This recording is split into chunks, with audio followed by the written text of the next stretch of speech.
Types of lighting in film making. একদম প্রথমে যে লাইটটা আসে সেটা হচ্ছে আমাদের কি লাইট, আমাদের একদম মেন লাইট। এটা বেসিক্যালি 45 ডিগ্রি অ্যাঙ্গেলের থেকে আসে, মানে কিছু এরকমভাবে আমাদের একটা ফেসের এরিয়া কভার করছে। ওকে, ফিল লাইট। এই জায়গাটা দেখতে পাচ্ছ তোমরা, এখান থেকে যেহেতু আলোটা আসছে এই জায়গাটা একটু একটু শ্যাডো হয়ে আছে, এই জায়গাটার পোর্শনটাকে ফিল করে দেবে। ওকে, এই জায়গাটা দেখছো এখন আর এই জায়গাটা অতটা অন্ধকার নেই, অতটা শ্যাডোইশ নেই এই জায়গাটা। এবার যতটা তোমার মেন লাইট ইন্টেন্সিটিতে আছে তার থেকে কিন্তু কমে তোমার ফিল লাইট থাকবে।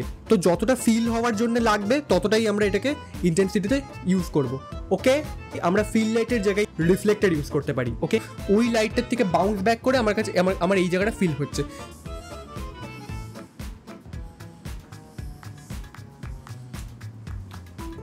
এরপর হচ্ছে ব্যাকলাইট।